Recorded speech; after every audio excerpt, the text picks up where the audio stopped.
Chapter 11.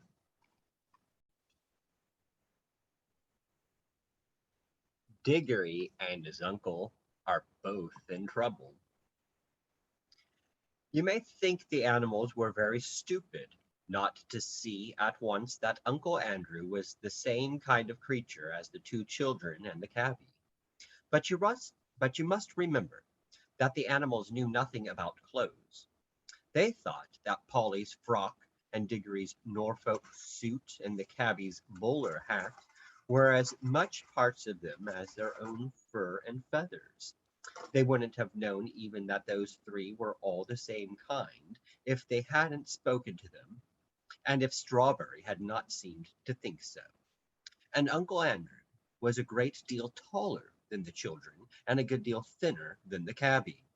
He was all in black except for his white waistcoat, not very white by now, and the great gray mop of his hair, now very wild indeed, didn't look to them like anything they had seen in the three other humans.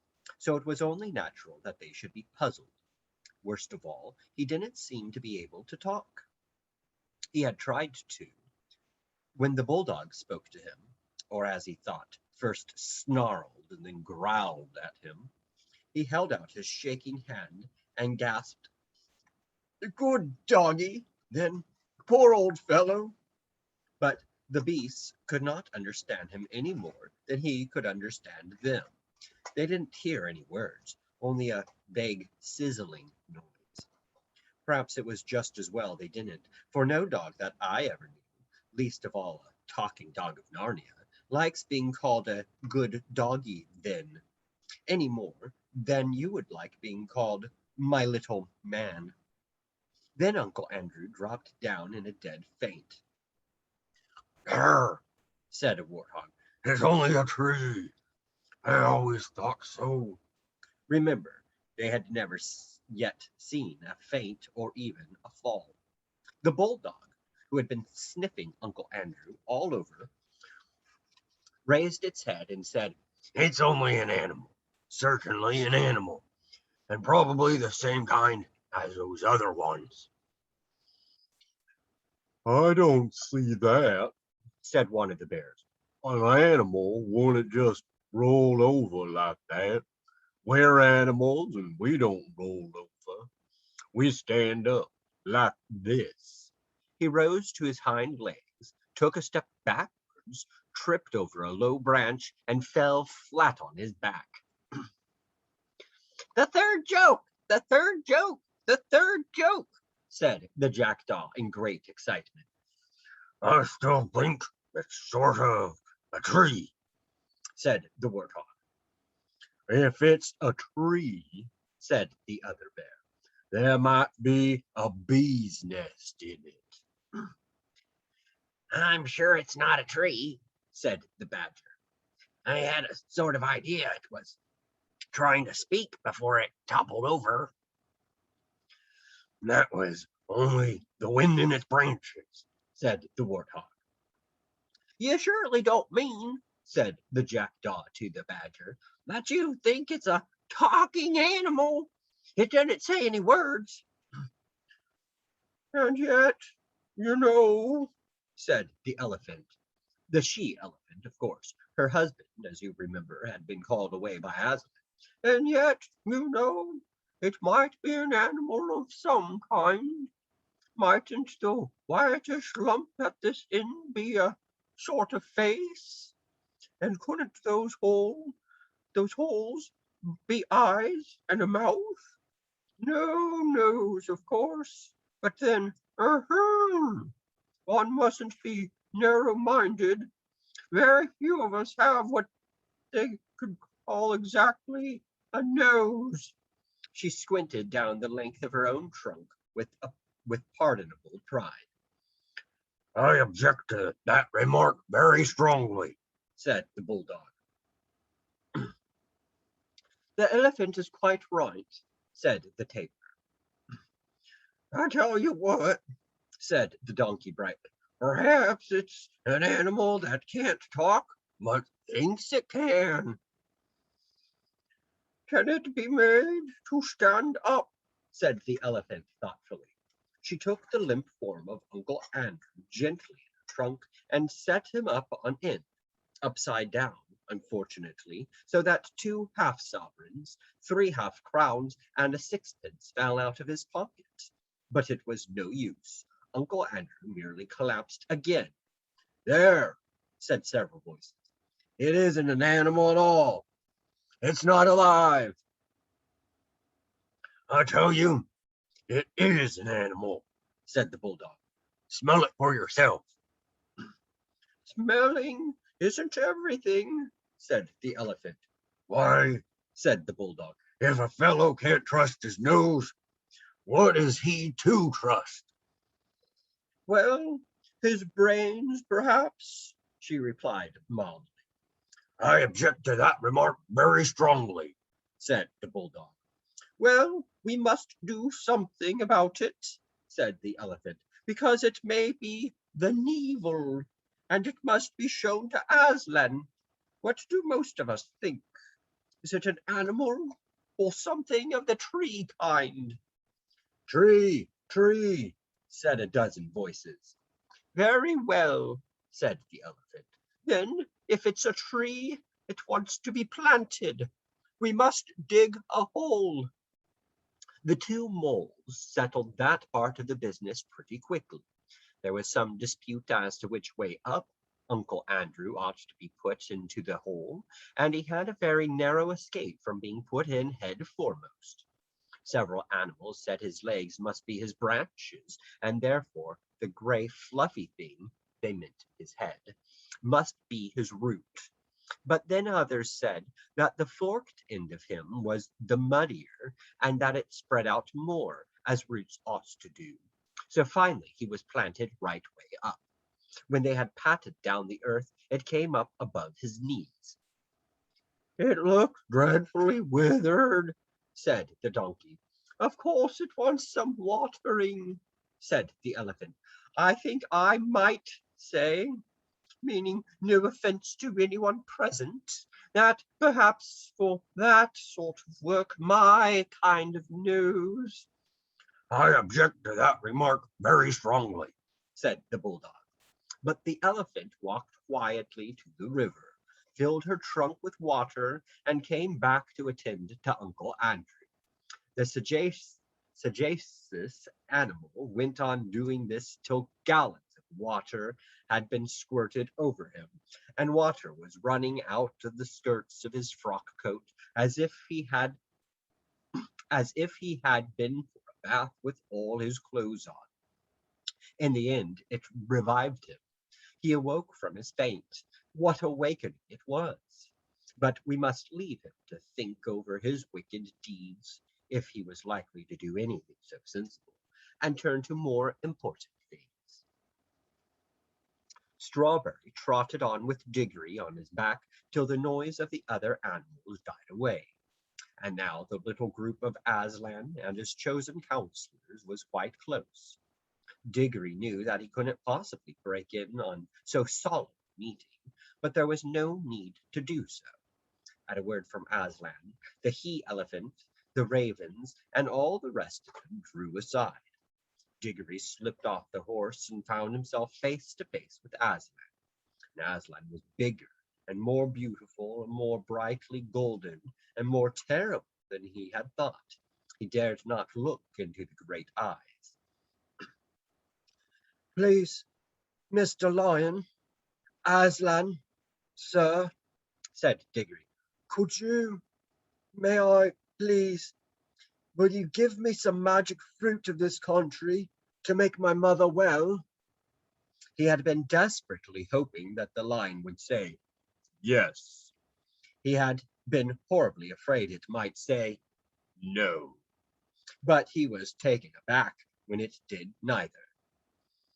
This is the boy, said Aslan, looking not at Diggory, but at his counselors. This is the boy who did it. Oh dear, thought Diggory. What have I done now? Son of Adam, said the lion, there is an evil witch abroad in my new land of Narnia. Tell these good beasts how she came here. A dozen different things that he might say flashed through Diggory's mind, but he had the sense to say nothing except the exact truth. I brought her, Aslan, he answered in a low voice. For what purpose? I wanted to get her out of my own world, back into her own. I thought I was taking her back to her own place. How came she to be in your world, son of Adam? By, by magic. The lion said nothing, and Diggory knew that he had not told enough. It was my uncle Aslan, he said. He sent us out of our own world by magic rings. At least I had to go, because he sent Polly first. And then we met the witch in a place called Charn, and she just held on to us when... You met the witch? said Aslan in a low voice, which had the threats of a growl in it. She woke up, said Diggory wretchedly, and then, turning very white, I mean, I woke her, because I wanted to know what would happen if I struck a bell. Polly didn't want to. It wasn't her fault. I fought her. I know I shouldn't have. I think I was a bit enchanted by the writing under the bell. Do you? Asked Aslan, still speaking very low and deep. No, said Diggory. I see now I wasn't. I was only pretending. There was a long pause, and Diggory was thinking all the time. I've spoiled everything. There's no chance of getting anything from Mother now. When the lion spoke again, it was not to Diggory. You see, friends, he said at last, that before the new clean world I gave you is 7 hours old, a force of evil has already entered it, waked and brought hither by this son of Adam. The beasts, even Strawberry, all turned their eyes on Diggory till he felt that he wished the ground would swallow him up. But do not be cast down, said Aslan, still speaking to the beasts. Evil will come of that evil, but it is still a long way off, and I will see to it that the worst falls upon myself. In the meantime, let us take such order that for many 100 years yet this shall be a merry land in a merry world. And as Adam's race has done the harm, Adam's race shall help to heal it. Draw near, you other two. The last words were spoken to Polly and the cabby, who had now arrived.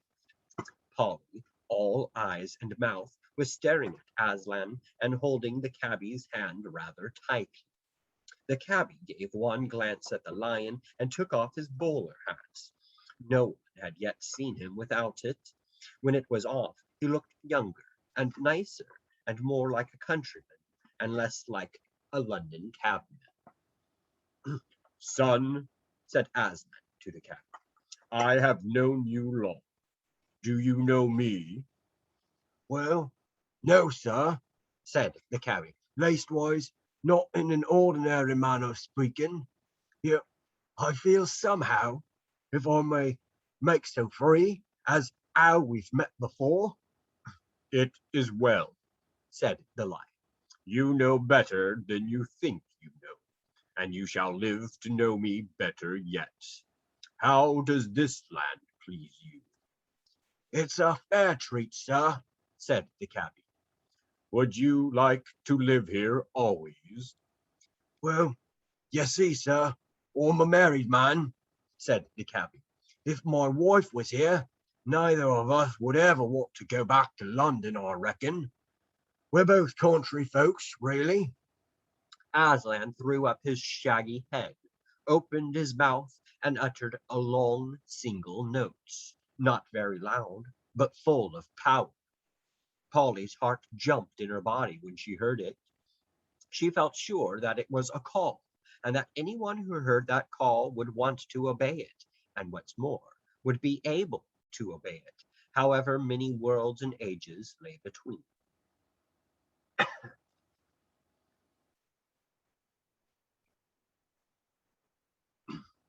And so, though she was filled with wonder, she was not really astonished or shocked when all of a sudden a young woman with a kind, honest face stepped out of nowhere and stood beside her. Polly knew at once that it was the cabbie's wife, fetched out of our world not by any tiresome magic rings, but quickly, simply, and sweetly, as birds fly to its nest. The young woman had apparently been in the middle of a washing day, for she wore an apron, her sleeves were rolled up to the elbow, and there were soap suds on her hands. If she had had time to put on her good clothes, her best hat had imitation cherries on it, she would have looked dreadful. As it was, she looked rather nice. Of course, she thought she was dreaming. That was why she didn't rush across to her husband and ask him what on earth had happened to them both. But when she looked at the lion, she didn't feel quite so sure it was a dream. Yet for some reason she did not appear to be very frightened. Then she dropped a little half curtsy, as some country girls still knew how to do in those days. After that, she went and put her hand in the cabbie's and stood there, looking round her a little shyly. My children, Said Aslan, fixing his eyes on both. you are to be the first king and queen of Narnia. The cabbie opened his mouth in astonishment, and his wife turned very red. You shall rule and name all these creatures, and do justice among them, and protect them from their enemies when enemies arise. And enemies will arise, for there is an evil witch in this world. The cabbie swallowed hard 2 or 3 times and cleared his throat. Begging your pardon, sir, He said, and thanking you very much, I'm sure, which my missus does the same, but I ain't no sort of a chap for a job like that. I never had much education, you see. Well, said Aslan. you can use a spade and a plow and raise food out of the earth. Yes, sir, I could do a bit of that sort of work, being brought up to it like. Can you rule these creatures kindly and fairly, remembering that they are not slaves like the dumb beasts of the world you were born in, but talking beasts and free subjects? I see that, sir, Replied the cabbie. I'd try to do the square thing by them all. And would you bring up your children and grandchildren to do the same? It'd be up to me to try, sir. I'd do my best. Wouldn't we, Nelly? And And you wouldn't have favorites either among your own children or among the other creatures, or let any hold another under, or use it hardly. I never could abide such goings on, sir, and that's the truth.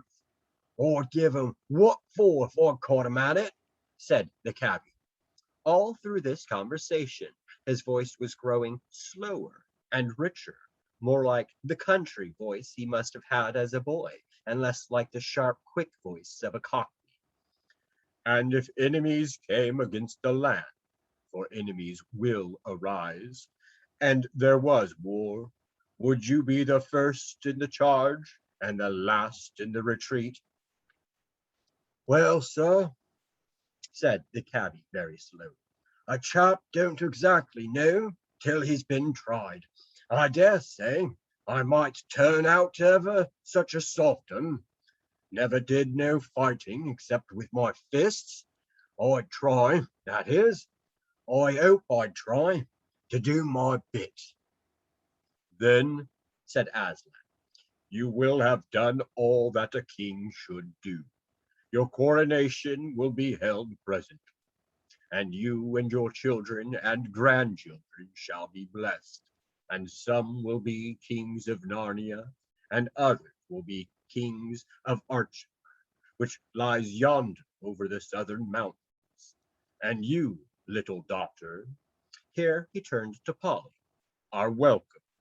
Have you forgiven the boy for the violence he did you in the hall of images and the desolate palace of accursed Charn? Yes, Aslan, we've made up, said Polly. That is well. Said Aslan. And now for the boy himself. Chapter 12, Strawberry's Adventure.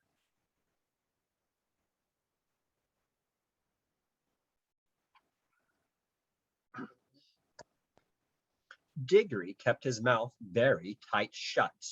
He had been growing more and more uncomfortable. He hoped that, whatever happened, he wouldn't blub or do anything ridiculous. Son of Adam, Said Aslan. are you ready to undo the wrong that you have done to my sweet country of Narnia on the very day of its birth? Well, I don't say what I can do. Said Diggory. You see, the Queen ran away, and I asked, are you ready? Said the Lion. yes, Said Diggory. He had had for a second some wild idea of saying, I'll try to help you if you'll promise to help my mother. but he realized in time that the Lion was not at all the sort of person one could try to make bargains with. But when he had said Yes, he thought of his mother, and he thought of the great hopes he had had, and how they were all dying away, and a lump came in his throat, and tears in his eyes, and he blurted out, but please, please, won't you? Can't you give me something that will kill mother? up till then, he had been looking at the Lion's great feet and the huge claws on them. Now, in his despair, he looked up at its face. What he saw surprised him as much as anything in his whole life, for the tawny face was bent down near his own, and, wonder of wonders, great shining tears stood in the Lion's eyes. They were such big, bright tears compared with Diggory's own that for a moment he felt as if the Lion must really be sorrier about his mother than he was himself. My son, Said Aslan. I know. Grief is great. Only you and I in this land know that yet. Let us be good to one another. But I have to think of hundreds of years in the life of Narnia. The witch whom you have brought into this world will come back to Narnia again. But it need not be yet. It is my wish to plant in Narnia a tree that she will not dare to approach, and that tree will protect Narnia from her for many years. So this land shall have a long, bright morning before any clouds come over the sun. You must get me the seed from which that tree is to grow. Yes, sir. Said Diggory. He didn't know how it was to be done, but he felt quite sure now that he would be able to do it. The Lion drew a deep breath, stooped its head even lower, and gave him a lion's kiss. And at once Diggory felt that new strength and courage had gone into him. Dear son, Said Aslan. I will tell you what you must do. Turn and look to the west and tell me, what do you see? I see terribly big mountains, Aslan. Said Diggory.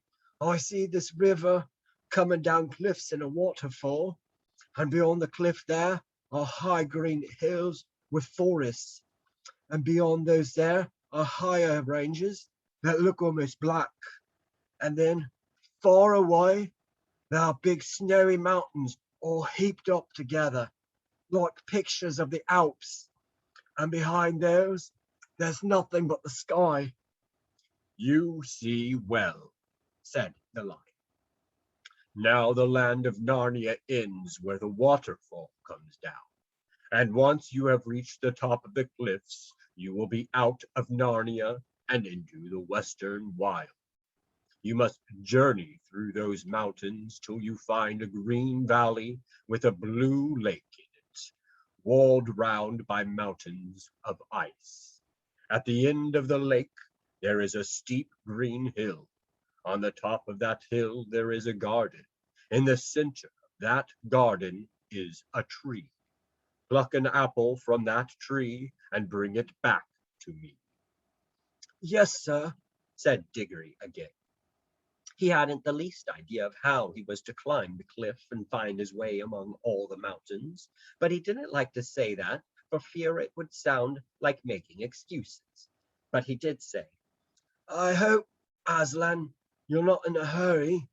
I shan't be able to get there and back very quickly.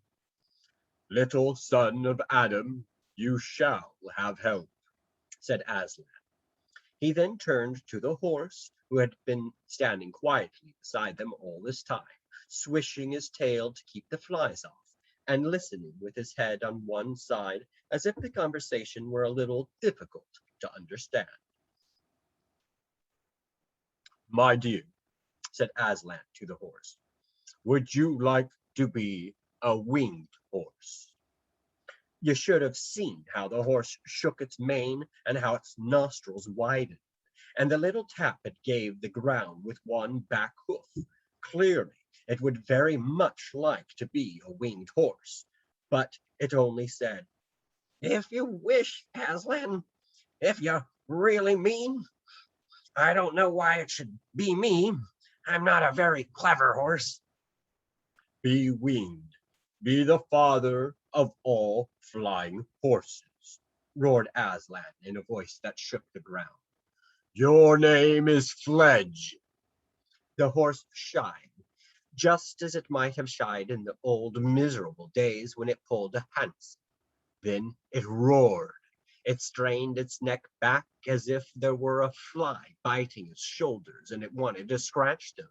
And then, just as the beasts had burst out of the earth, there burst out from the shoulders of Fledge wings that spread and grew, larger than eagles, larger than swans, larger than angels' wings in church windows. The feathers shone chestnut color and copper color. He gave a great sweep with them and leapt into the air. 20 feet above Aslan and Diggory, he snorted, neighed, and curvetted. Then, after circling once round them, he dropped to the earth, all four hoofs together, looking awkward and surprised, but extremely pleased. Is it good, Fledge? Said Aslan. It is very good, Aslan, said Fledge. Will you carry this little son of Adam on your back to the mountain valley I spoke of? What? Now? At once? Said Strawberry, or Fledge, as we must now call him. Hooray! Come on, little one. I've had things like you on my back before, long, long ago, when there were green fields and sugar. What are the two daughters of Eve whispering about? Said Aslan, turning very suddenly on Polly and the cabbie's wife, who had in fact been making friends. If you please, sir, said Queen Helen, for that is what Nelly the cabman's wife now was, I think the little girl would love to go too, if it weren't no trouble. What does Fledge say about that? Asked the lion. Oh, I don't mind too, not when they're little ones, said Fledge. But I hope the elephant doesn't want to come as well. The elephant had no such wish, and the new king of Narnia helped both the children up. That is, he gave Diggory a rough heave and set Polly as gently and daintily on the horse's back as if she were made of china and might break. There they are, Strawberry. Fledge, I should say. This is a rum go. Do not fly too high, said Aslan. Do not try to go over the tops of the great ice mountains. Look out for the valleys, the green places, and fly through them. There will always be a way through. And now be gone with my blessing.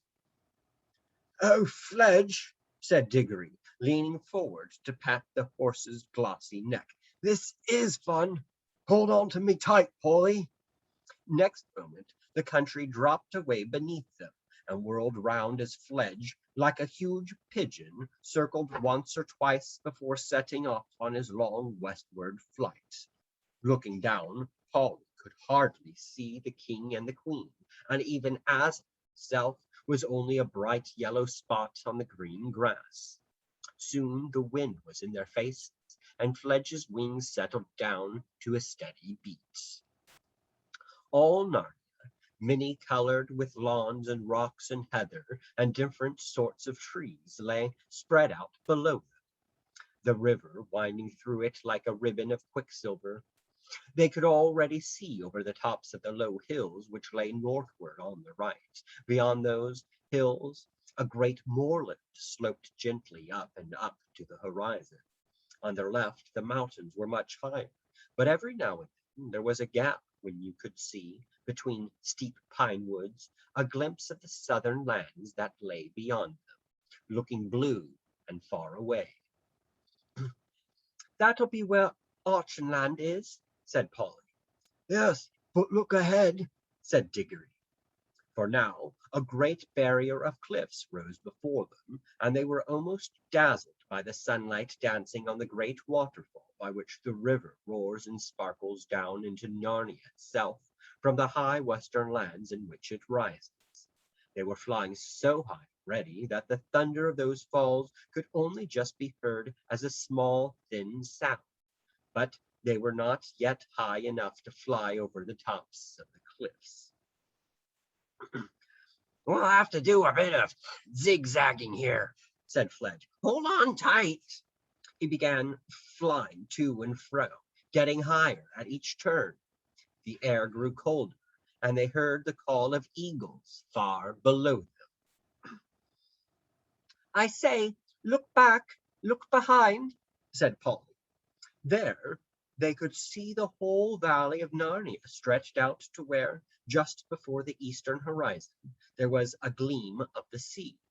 And now they were so high that they could see tiny-looking jagged mountains appearing beyond the northwest moors, and plains of what looked like sand far in the south.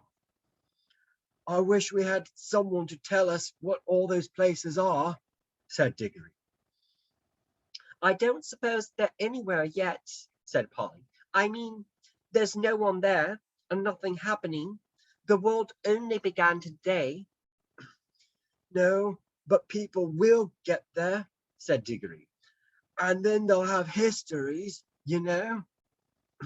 Well, it's a jolly good thing they haven't now, said Polly, because nobody can be made to learn it. Battles and dates and all that rot. Now they were over the top of the cliffs, and in a few minutes the valley land of Narnia had sunk out of sight behind them. They were flying over a wild country of steep hills and dark forests, still following the course of the river. The really big mountains loomed ahead, but the sun was now in the travelers' eyes, and they couldn't see things very clearly in that direction, for the sun sank lower and lower till the western sky was all like one great furnace full of melted gold, and it set at last behind a jagged peak which stood up against the brightness as sharp and flat as if it were cut out of cardboard. It's none too warm up here, said Polly. And my wings are beginning to ache, said Fletch.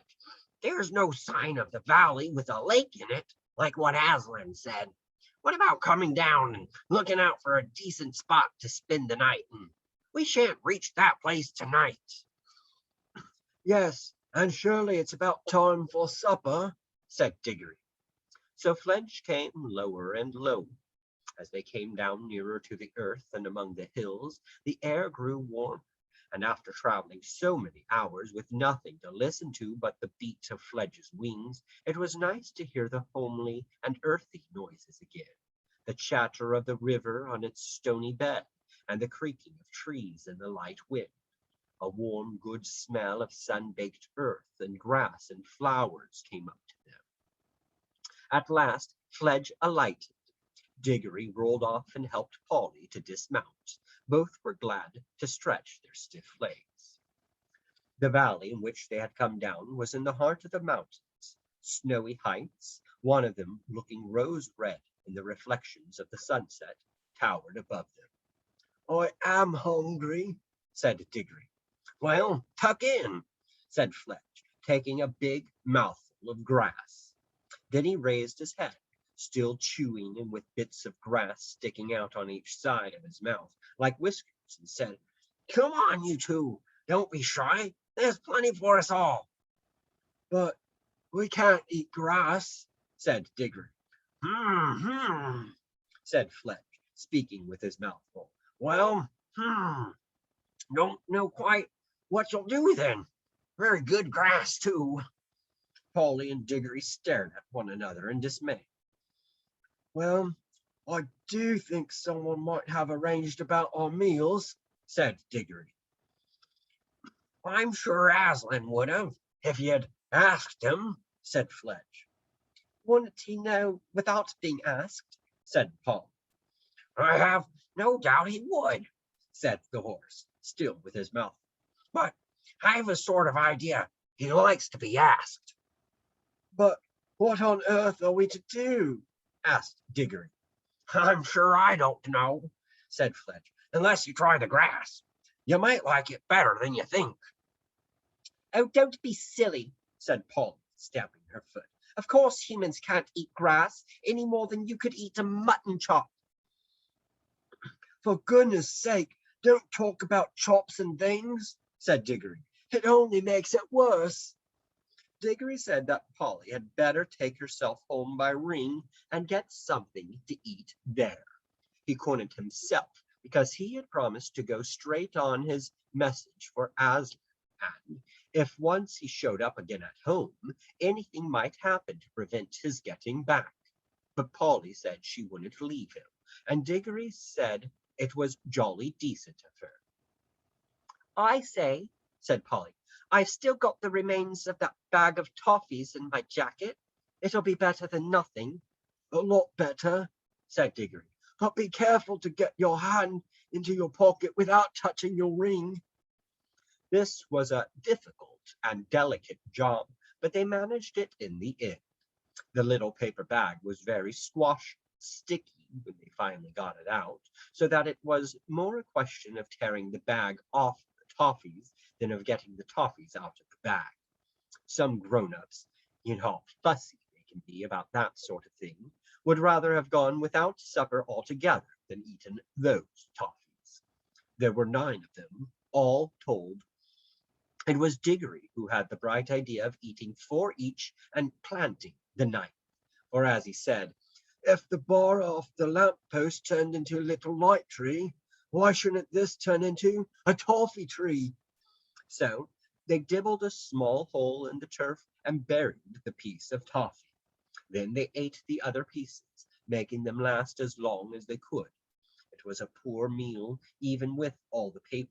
They couldn't help eating as well. When Fledge had quite finished his own excellent supper, he lay down. The children came and sat one on each side of him, leaning against his warm body, and when he had spread a wing over each, they were really quite snug.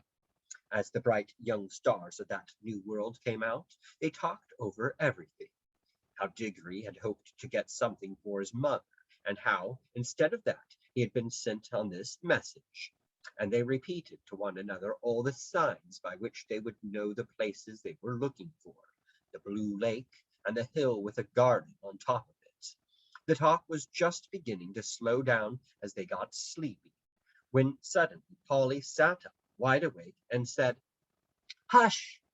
Everyone listened as hard as they could. Perhaps it was only the wind in the trees, said Diggory presently. I'm not so sure, said Fledge. Anyway, wait, there it goes again. By Aslan, it is something. The horse scrambled to its feet with a great noise and a great upheaval. The children were already on theirs. Fledge trotted to and fro, sniffing and whinnying. The children tiptoed this way and that, looking behind every bush and tree. They kept on thinking they saw things, and there was one time when Polly was perfectly certain she had seen a tall, dark figure gliding quickly away in a westerly direction. But they caught nothing, and in the end Fledge lay down again, and the children re-snuggled, if that is the right word, under his wings. They went to sleep at once. Fledge stayed awake much longer, moving his ears to and fro in the darkness, and sometimes giving a little shiver, as if with his skin, as if a fly had lighted on him. But in the end he too slept.